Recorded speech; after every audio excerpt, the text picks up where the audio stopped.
Next ఫైళ్ళ దగ్ధం గొడవ ఏంటి? ఆంధ్రప్రదేశ్లో వరుసగా ఫైళ్ళ దగ్ధం అవుతున్నాయి, అర్ధరాత్రి తగలబడిపోతున్నాయి. మదనపల్లితో మొదలైంది, తాజాగా టీటీడీ ఫైల్స్, పోలవరానికి సంబంధించిన ఫైల్స్ ఏదో చెప్తున్నారు. ఏంటి ఫైళ్ళ దగ్ధం వెనక రాజకీయ కారణాలు ఏమైనా ఉన్నాయని చెప్పని అనుకుంటున్నారా?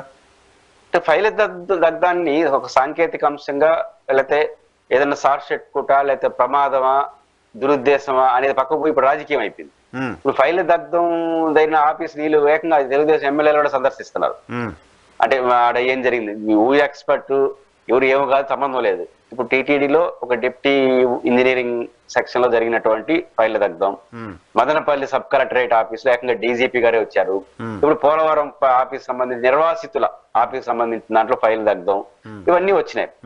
నా పాయింట్ ఏంటంటే, ఇప్పుడు చిన్న లాజిక్, పోలవరం పైన గతంలో ఆరోపణ ఏంటి, అసలు పోలవరం తట్టడం మట్టే ఏమి ఎత్తలేదు అని. ఇప్పుడు తట్టడం మట్టి ఎత్తపోతే 37 రూపాయలు కూడా పెట్టినట్టే కదా లెక్క.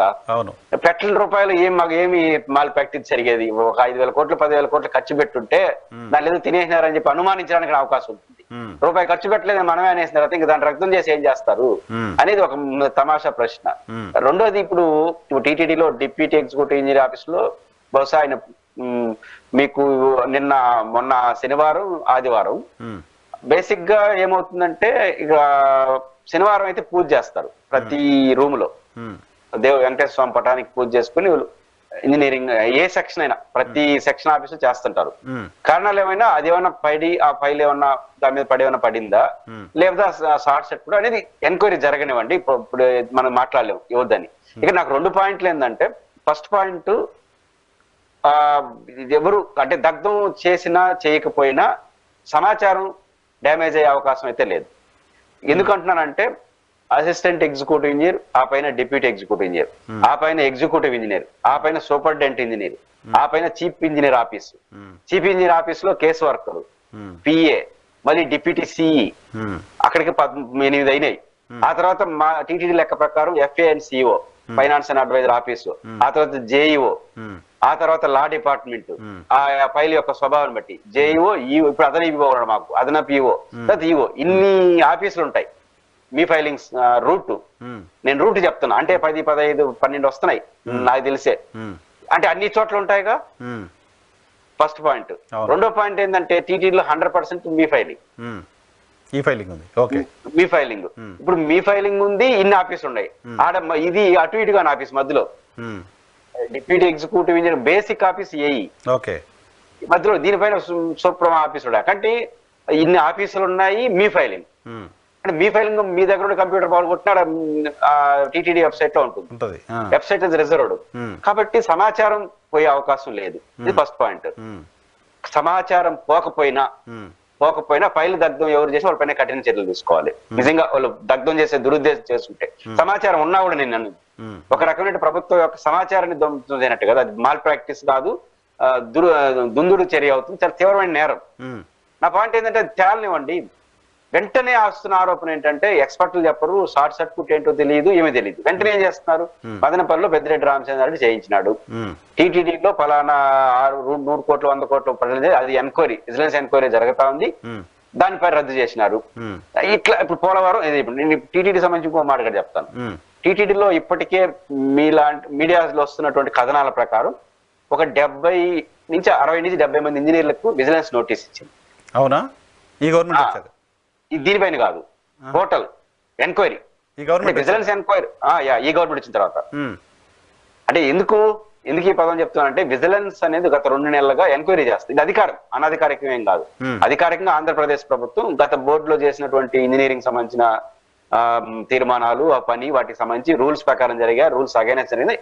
విజిలెన్స్ విచారణ, ధర్మారెడ్డి గారికి విజిలెన్స్ విచారణ ఉన్నారు కదా, పాత అడిషనల్ ఇవో, కాబట్టి విచారణ జరుగుతుంది.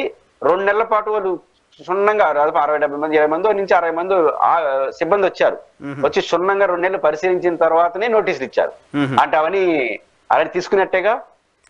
ఇన్ఫర్మేషన్ వాళ్ళ దగ్గర మొత్తం స్కాన్ చేసేసినారు, ఒక రకంగా టీటీడీలో స్కాన్ చేసేసినారు. ఒకవేళ ఇవేమి లేక వీళ్ళందరూ ధ్వంసం చేసిన వాళ్ళ దగ్గర ఉంది. ఎవరు విచారణ అంటే 2 నెలల నుంచి విచారణ అంటే, ఈ మధ్యలో వాళ్ళు ఏం చేస్తారు అంటే, దగ్ధాన్ని నేను టెక్నికల్ సమస్యగా చూస్తాను, లేకపోతే ఒకవేళ దురుద్దేశం ఉన్నా వాడికి చేతకాక చేసుకోవాల్సిందే, ఎందుకంటే ఆల్రెడీ రికార్డెడ్. ఈ దగ్ధంతో ఎవరు తప్పించుకోలేరు. ఆ అవకాశం లేనప్పుడు ఇవుడు జ్ఞానం ఉన్నోడు ఎందుకు చేస్తాడు, పోయి తెలివితేటలు అంట పైన సీసీ కెమెరాలు దాంట్లో ఉన్నాయి. కాబట్టి ఇది రాజకీయ పరమైన అంశంగా నేను చూస్తాను. దీన్ని ఎక్కువ చేసి బహుశా ఏమీ దొరకకపోతే ప్రభుత్వ ఉద్దేశం ఎక్కడైనా ఏమి దొరకపోతే అన్ని చేశాం కానీ వీళ్ళు దుర్మార్గులు అన్ని కాల్చాడు బారేసినారు, లేకపోతే వీళ్ళపై సంగతి తేల్చుండేవాళ్ళం అని చెప్పడం కోసం చెప్తున్నారా తెలియట్లేదు. సబ్స్టాన్షియల్ ఎవిడెన్స్ రెడీ చేస్తాను అనుకోవాలా. ఇప్పుడు మదనపల్లి సబ్ కలెక్టర్ ఆఫీస్ అది కూడా అంతే కదా, CCLA collector, joint collector, MRO, మధ్యలో ఆర్డీఓ.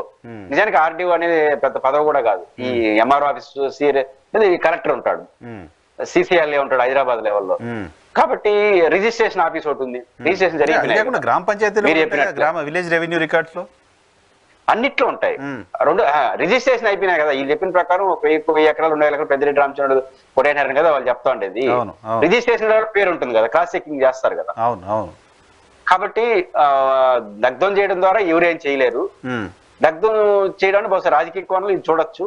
లేదా ఒక నిజంగా ఏమన్నా తెలుసో తెలియక చేస్తే మాత్రం వాడిపైన కఠినమైన చర్య తీసుకోవాలి. కానీ దానికన్నా ఎక్కువ ఇంట్రెస్ట్ ఏదో జరగరానిది జరుగుతుంది అనేది వెనకాల కుట్ర, ఆడ జరిగిన కుట్ర కన్నా సంబంధం లేని దానిపైన కుట్ర ఎక్కువ ఫోకస్ ఉంది. సో దగ్ధం జరిగింది అనేది మాత్రమే చర్చ జరుగుతుంది తప్ప ఏం దగ్ధం చేశారు, ఏ రికార్డ్స్ పోయినాయి, ఏ రికార్డ్స్ ని వాళ్ళు కాజేశారు అనేది చెప్పగలగాలి కదా ఎంక్వైరీ ఏజెన్సీస్ కానీ ప్రభుత్వం కానీ. ఖచ్చితంగా చెప్పాలి. ఈ దగ్ధం కావడం వల్ల ఇక ఈ ఫైల్ కనపడకుండా పోయింది, ఈ ఫైల్ మేము ఇంకెక్కడా ట్రేస్ చేయలేకపోతున్నాం అనేది చెప్పాలి కదా. నేను టీటీడీలో అయితే నోటీసులు ఇచ్చేసినారు, ఇంత చోట నోటీసులు కూడా ఇంకా ఏమీ ఇలా మదనపల్లి అవన్నీ ఏం జరిగిందని ఇంకా వాళ్ళు దగ్ధం పైన ఎంక్వైరీ. ఇక్కడ దగ్ధం మొన్న జరిగింది కానీ 2 నెలల క్రితమే, ఒక 2-3 వారాల క్రితం నోటీసులు ఇచ్చేసినారు. ఈ ఫైల్లో పలానా నెంబర్ ఫైల్లో మీరు చూసిన దాంట్లో ఎందుకు రూల్ పొజిషన్ రాయలేదు, స్పష్టంగా ఉన్నాయి ఫైల్స్ ఇచ్చే నోటీస్. అంటే వాళ్ళు తరఫు మొత్తం ఉన్న తర్వాత ఇంక ఏం చేస్తారు కాల్ చేసి అనేది మౌలికమైన ప్రశ్న.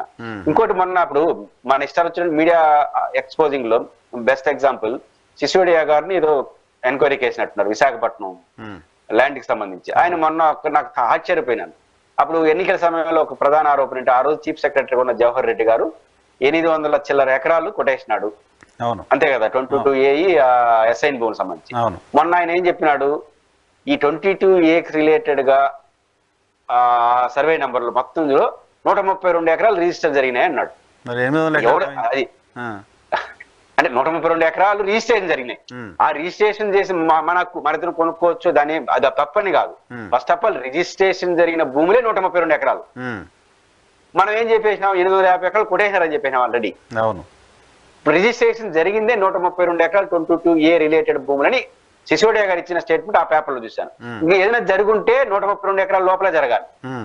ఏదైనా అన్యాయంగా జరుగున్నా న్యాయంగా జరుగున్నా మనం ఎట మాట్లాడినాం.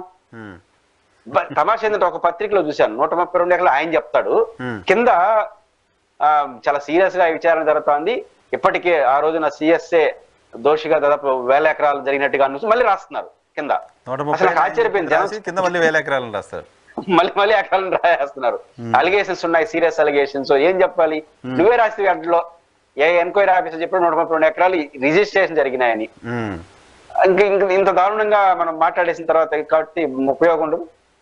ఇంకేడి దాంట్లో చూడాలి ఇంకెన్ని ఆఫీసుల్లో జరుగుతాయో. సో అట్లా వైజాగ్ లో డ్రగ్స్ కూడా 25,000 కోట్ల డ్రగ్స్. మరి దానికి అమ్మ ఎవరో, నాన్న ఎవరో, బామర్దులు ఎవరో, ఇంకెవరో ఉండాలి కదా, అదేం బయటికి రావట్లేదు. అందులో అప్పుడు జగన్ గారు చేశారన్నారు, ఇప్పుడు ప్రభుత్వం రాష్ట్రం మందే, దేశం మందే, మొత్తం మందే కదా. ఇప్పుడు జగన్మోహన్ రెడ్డి గారు కానివ్వండి, చంద్రబాబు నాయుడు గారు కానీ ఇంకెవరైనా చేయండి, ఆంధ్రప్రదేశ్ రాష్ట్రానికి ప్రమాదం. 25,000 కోట్లు పట్టుకున్నాం, ఇంకెన్నో వస్తున్నాయో అది తేలాలి. ఫస్ట్ దాని మీద దృష్టి ఉండాలి కదా ఎవరైనా కానీ.